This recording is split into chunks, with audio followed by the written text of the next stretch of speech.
우리에게 주신 하나님의 말씀은 사무엘하 23장 11절로부터 19절까지 말씀입니다.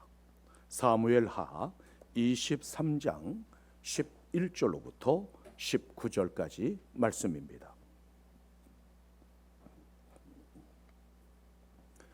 그 다음은 하랄 사람 아게의 아들 삼마라 블레셋 사람들이 사기가 올라 거기 녹두나무가 가득한 한쪽 밭에 모임에 백성들은 블레셋 사람들 앞에서 도망하되 그는 그 밭 가운데서 서서 마가 블레셋 사람들을 친지라 여호와께서 큰 구원을 이루시니라. 또 30두목 중 세 사람이 곡식 벨 때에 아둘람 굴에 내려가 다윗에게 나아갔는데 때에 블레셋 사람의 한 무리가 르바임 골짜기에 진쳤더라. 그때에 다윗은 산성에 있고 그때에 블레셋 사람의 요새는 베들레헴에 있는지라.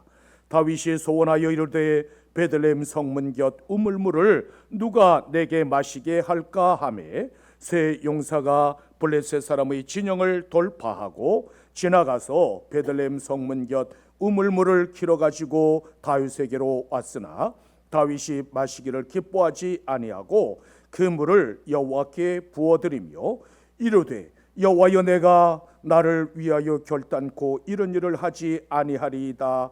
이는 목숨을 걸고 갔던 사람들의 피가 아니니까 하고 마시기를 즐겨하지 아니하니라. 세 용사가 이런 일을 행하였더라.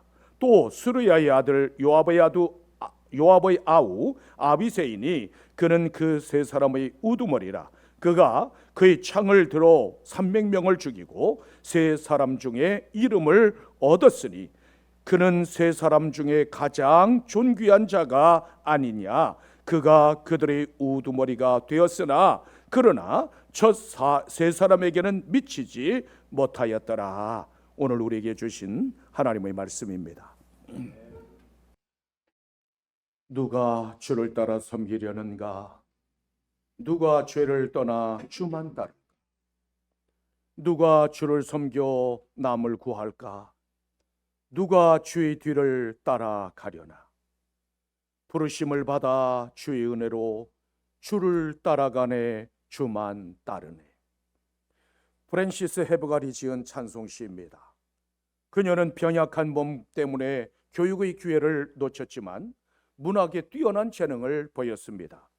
라틴어와 헬라어, 히브리어에 능통했을 뿐만 아니라 4살 때부터 글을 읽었고 7살 때부터 시를 썼다고 합니다.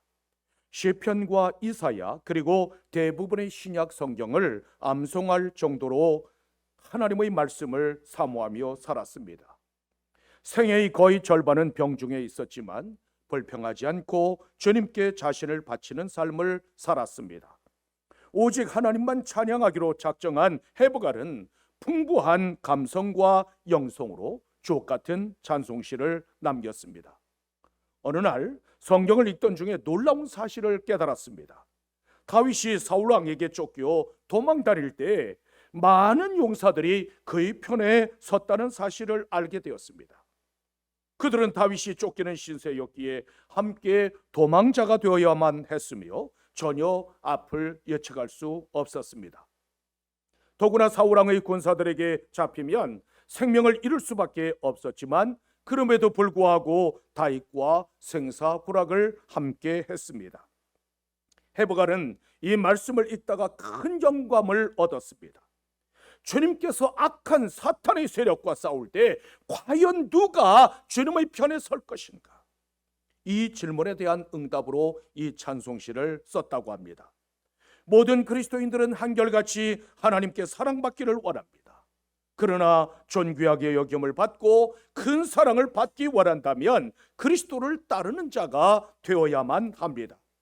요한복음 12장 26절에서는 이렇게 말씀하고 있습니다. 사람이 나를 섬기려면 나를 따르라. 나 있는 곳에 나를 섬기는 자도 거기 있으리니 사람이 나를 섬기면 내 아버지께서 그를 귀히 여기시리라. 그리스도를 섬기려는 자는 항상 주님과 동행해야만 합니다. 골고다 언덕까지 동행하는 자가 아니면 진정으로 주님을 섬기는 자가 될 수 없습니다. 존귀한 사람이 되기 위한 조건은 무엇일까요? 많은 지식을 소유하거나 사회적 주의를 쌓아 올리면 될까요? 아니면 권세나 명예가 높아지면 존귀한 사람이 될 수 있을까요? 오직 주님만 따르겠다고 결단하고 고백하지 않고서는 존귀한 사람이 될 수 없습니다. 하나님의 영광과 주님의 구속 사역을 위해서 목숨을 걸어야만 합니다. 블레셋 군대가 르바임 평원에 진을 쳤을 때 세 사람의 용사가 아둘람 굴로 다윗을 찾아왔습니다. 아둘람 굴은 400여 명 정도가 거주할 수 있는 큰 동굴이었습니다. 다윗은 아둘람에서 갖고 온 산송 요새에 있었고 블레셋 사람들의 요새는 베들레헴에 있었습니다.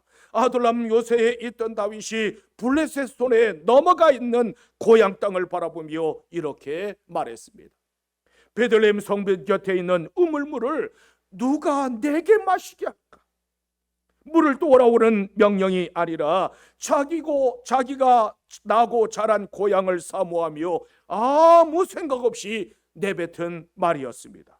그런데 그 말을 들은 세 용사가 적진으로 뛰어들어가 목숨을 걸고 물을 길어왔습니다.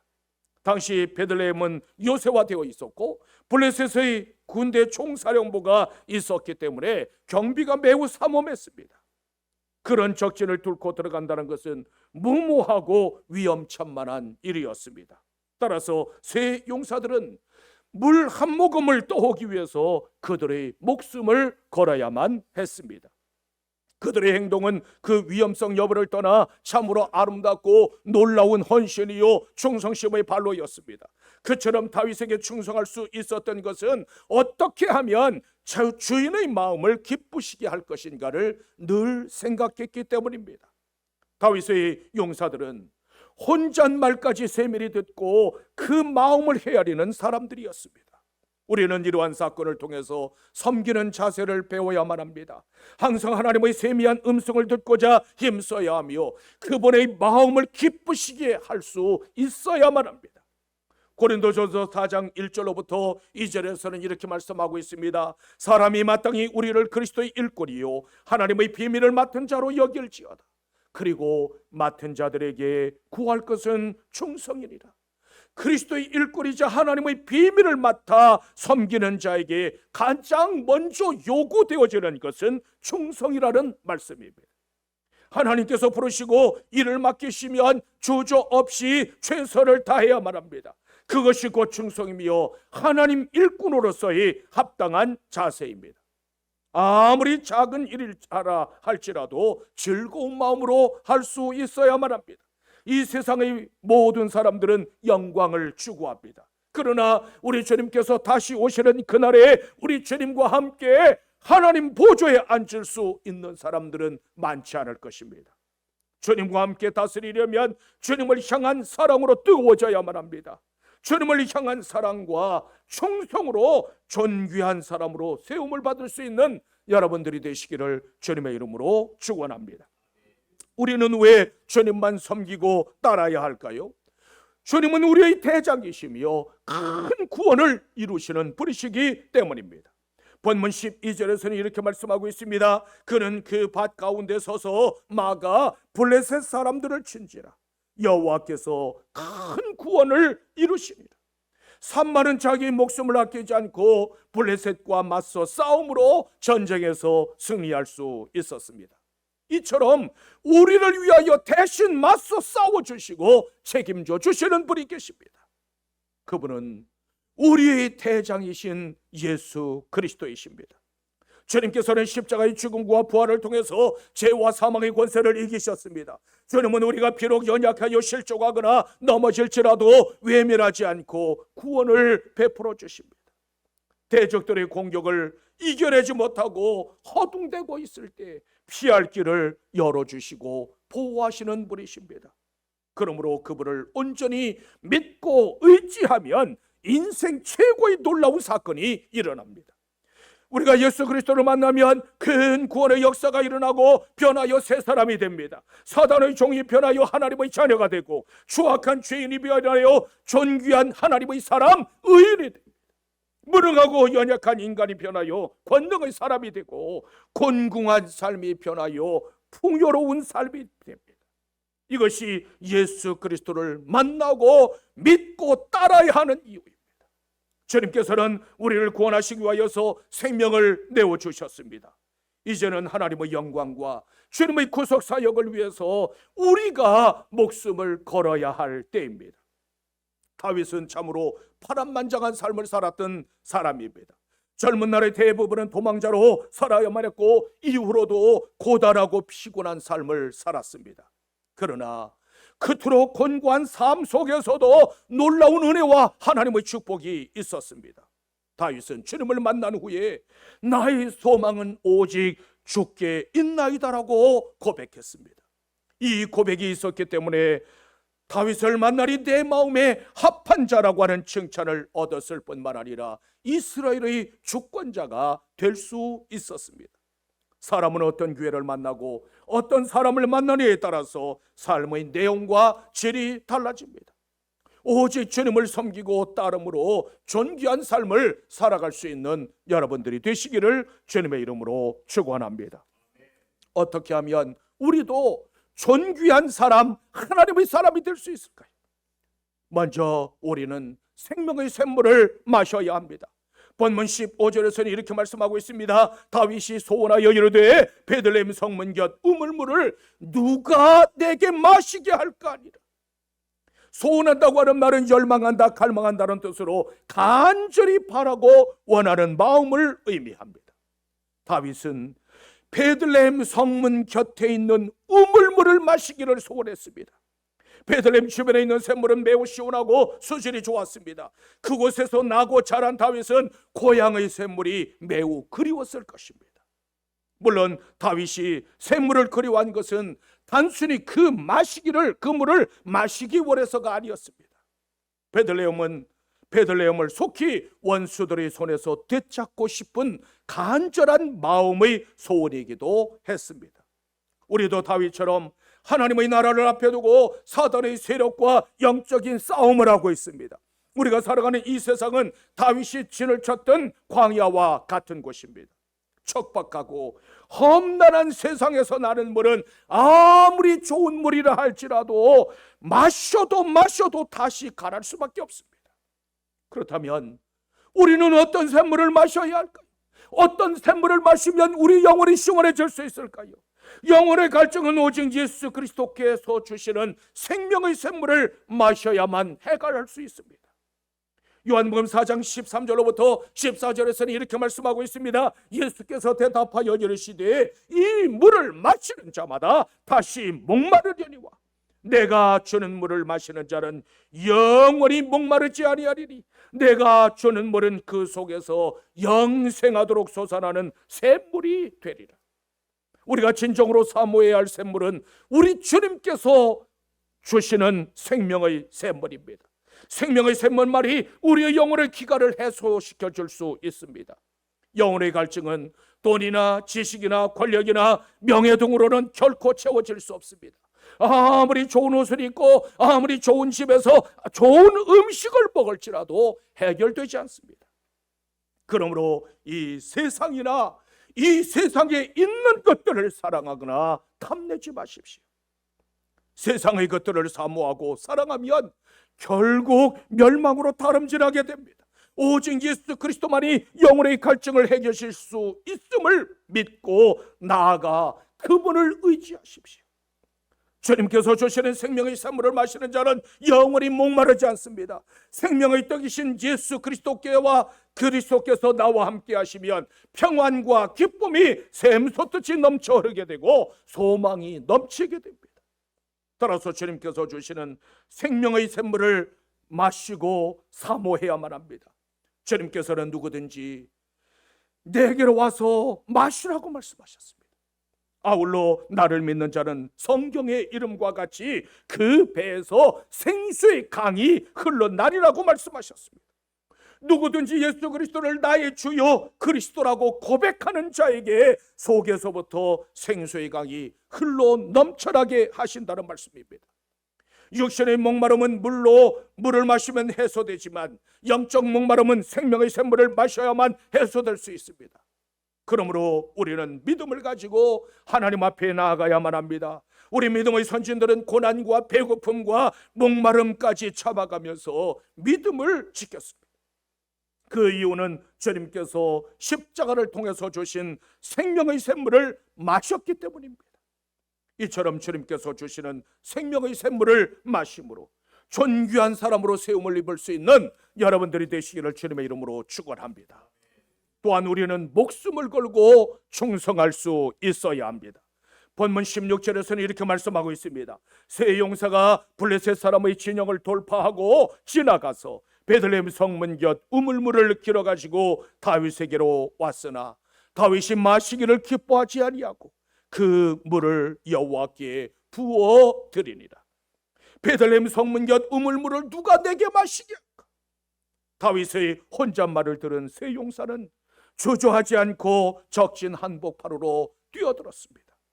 이처럼 이해되지 않고 무모한 것처럼 보이지만 이것이 바로 충성입니다. 충성은 이성적인 판단이나 계산으로 되는 것이 아니라 무조건 순종하고 따르는 데 있습니다. 많은 사람들이 예수 그리스도를 믿으면서 타협하려고 합니다. 그러나 타협이나 보상을 바라는 것은 충성이 아닙니다. 하나님을 사랑하기 때문에 순종하는 것, 그것이 바로 충성입니다. 세 용사는 베들레헴 성문 곁 우물가에 가서 물을 길어 왔습니다.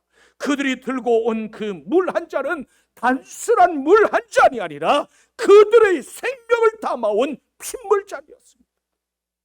세 용사는 적진을 뚫고 갈 만큼 용감해서 뛰어든 것이 아니라 그들의 목숨을 걸었기 때문에 가능했습니다. 하나님 나라에 필요한 것은 머리를 잘 쓰는 사람이 아니라 하나님의 영광을 위하여서 목숨까지도 걸 수 있는 사람들입니다. 성경에 기록된 믿음의 선지들은 한결같이 주님의 부르심에 목숨을 걸고 충성했던 사람들입니다. 사명을 충성스럽게 감당하는 일에는 언제나 땀과 눈물과 피를 요구합니다. 시간과 희생과 손해를 요구할 때도 너무 많습니다. 이처럼 하나님의 역사는 많은 것들을 주를 위해서 포기한 사람들을 통해서 일어납니다. 하나님께서 우리 각 사람에게 맡겨주신 사명들이 있습니다. 그것이 어떤 일이든지 충성된 청지기로 감당할 때 하나님을 기쁘시게 할 수 있습니다. 하나님께서는 충성스러운 사람들에게 생명의 면류관을 씌워주시고 존귀한 사람으로 세워주십니다.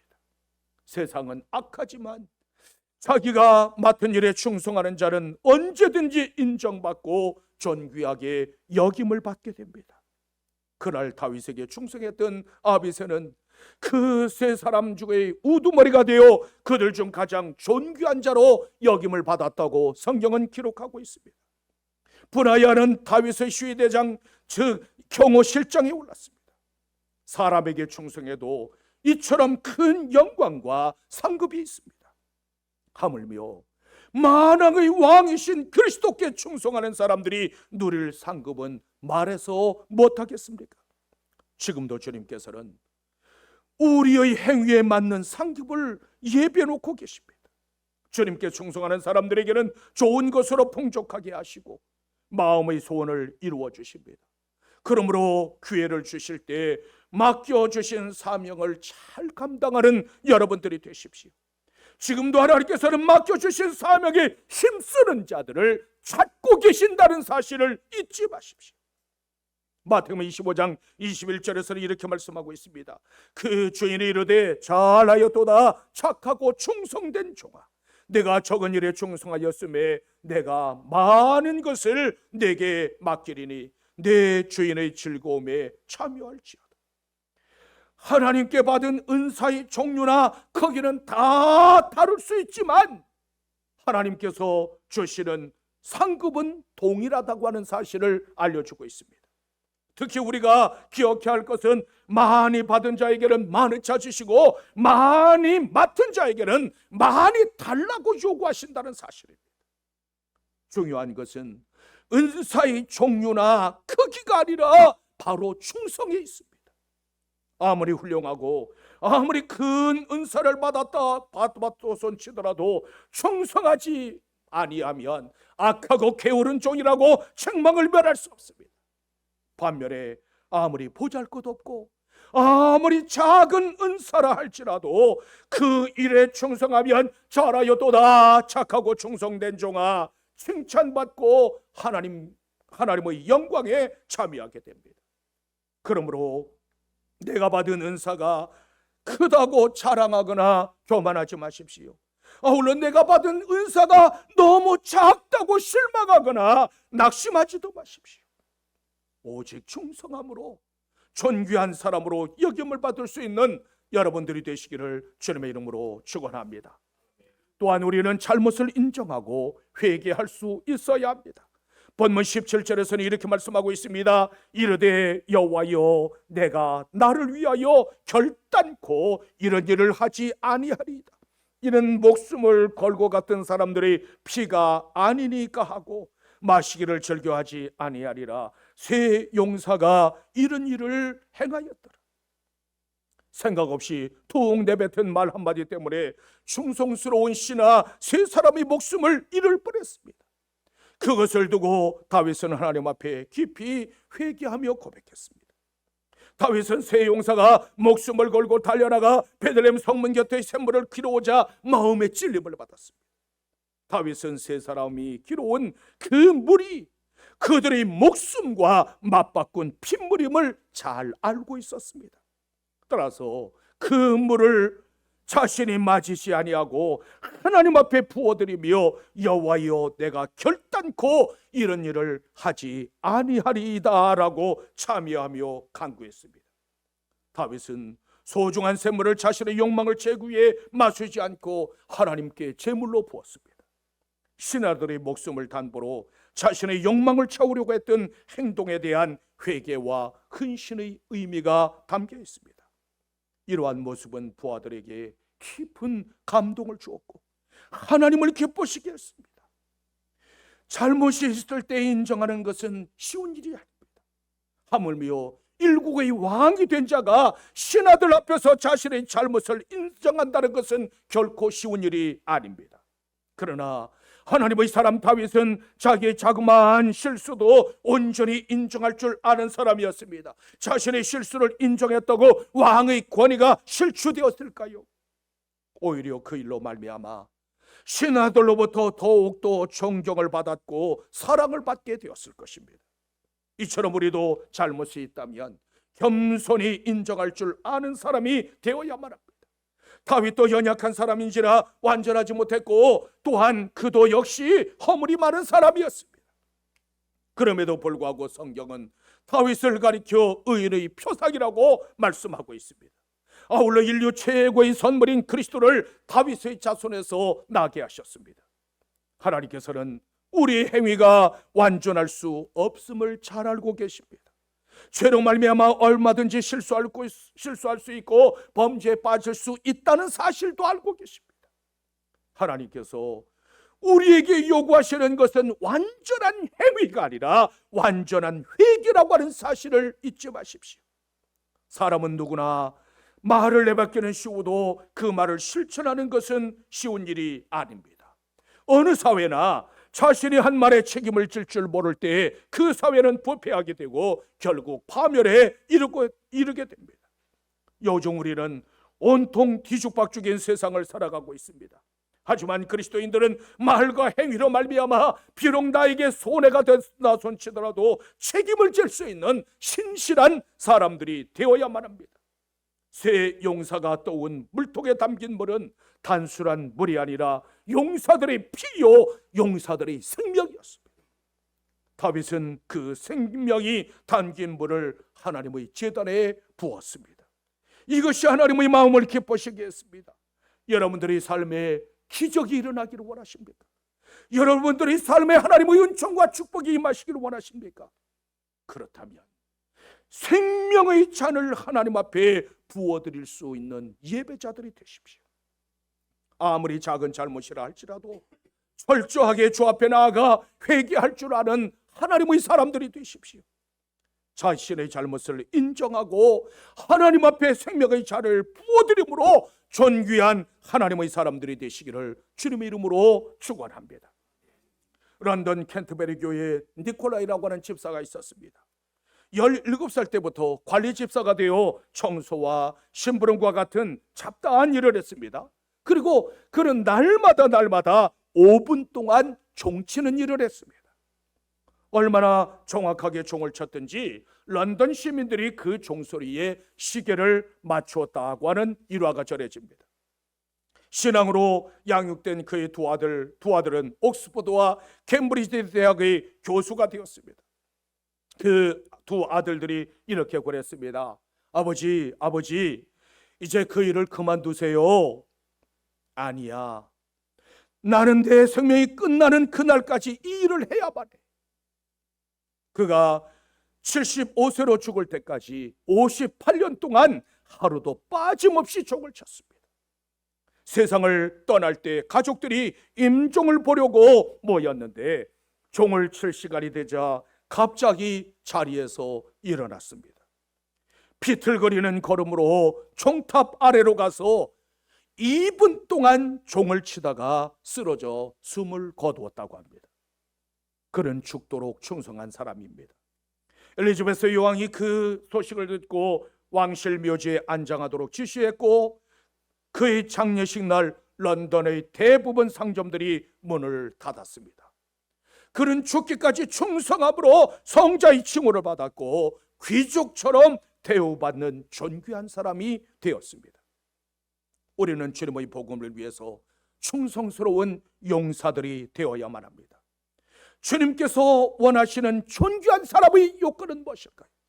우리 주님께서는 우리에게 무엇을 요구하실까요? 얼마나 뜨겁게 주님을 사랑하느냐, 얼마나 간절한 마음으로 주님을 섬기느냐에 달려있지 않을까요? 누가 주를 따라 섬기려는가? 주님의 마음을 감동시키는 것은 진실한 사랑과 섬김 그뿐입니다. 주님의 간절한 부르심에 기쁘게 응답하심으로 존귀한 사람, 하나님의 사람들로 세움을 입는 여러분들이 되시기를 주님의 이름으로 축원합니다.